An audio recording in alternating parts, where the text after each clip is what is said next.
Have you ever helped someone so much that by the end of it, they were fine and you were emotionally on life support?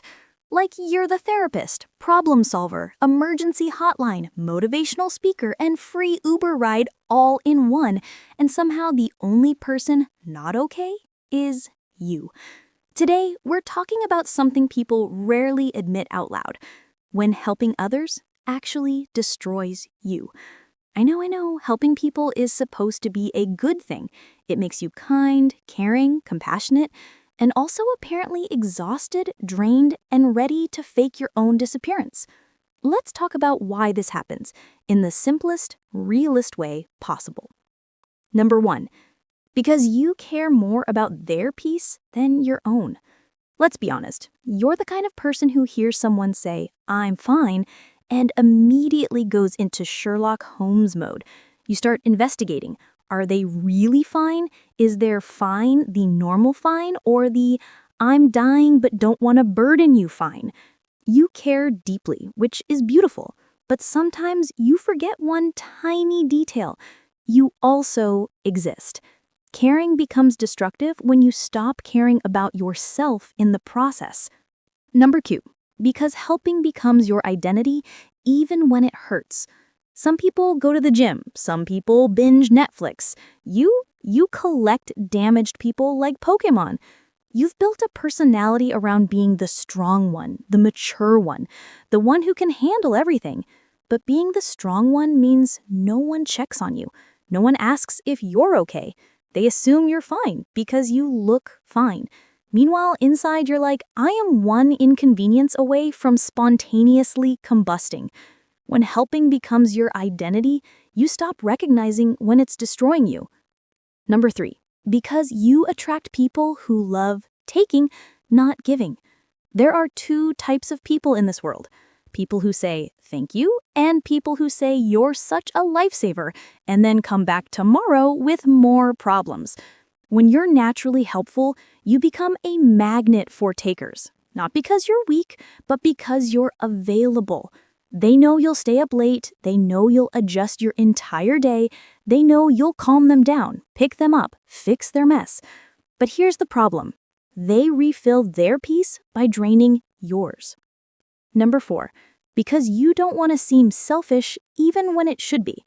You know that moment when someone asks for help and every part of your soul screams, "I do not have the energy for this," but your mouth says, "Yeah, sure, no problem," while your brain is begging for a refund?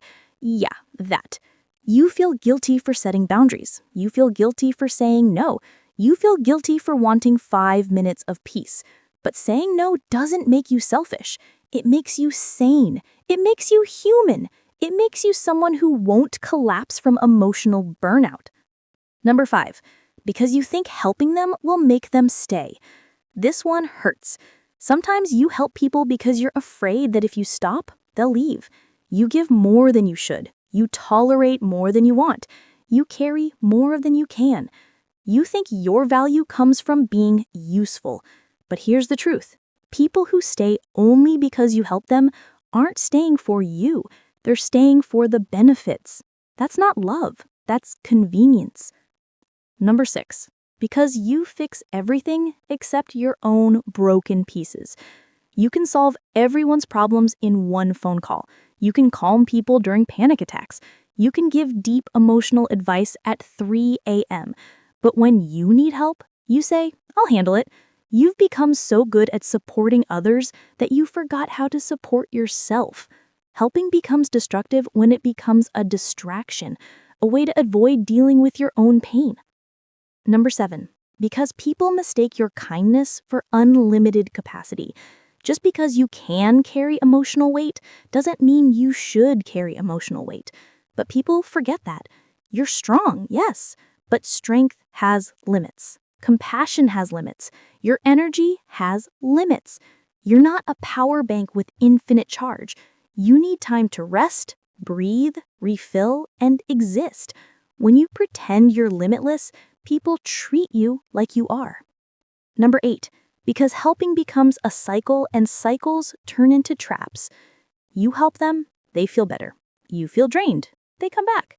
You help them again, They feel better, you feel worse. Repeat until emotional burnout. You don't realize it's destroying you because you're too busy saving everyone else. Number 9, because no one teaches you how to stop. You grew up being the dependable one, the emotionally mature one, the responsible child, the friend who always listens, the partner who always fixes. So now what? As an adult, you don't know how to ask for help. You don't know how to set boundaries. You don't know how to not carry everyone else's problems. Helping became your instinct, but no one taught you balance. So, when does helping others destroy you? When it costs your peace, when it drains your energy, when it hurts your mental health, when you give more than you receive, when you abandon yourself while saving someone else, when losing sleep, sanity, or self-worth trying to be everything for everyone. Helping is beautiful, but not when it breaks you, not when it turns into self-sacrifice, not when you disappear in the process, not when healing others becomes the reason you never heal yourself. Here's the truth you need to hear. You can help others without destroying yourself. You can care without carrying everyone's weight. You can support without sacrificing your mental health. You're allowed to say no. You're allowed to rest. You're allowed to be unavailable. You're allowed to choose you. Because saving everyone else is pointless if it ends with losing yourself. Thanks for watching. And remember, help others, yes, but don't forget the one person who needs you the most.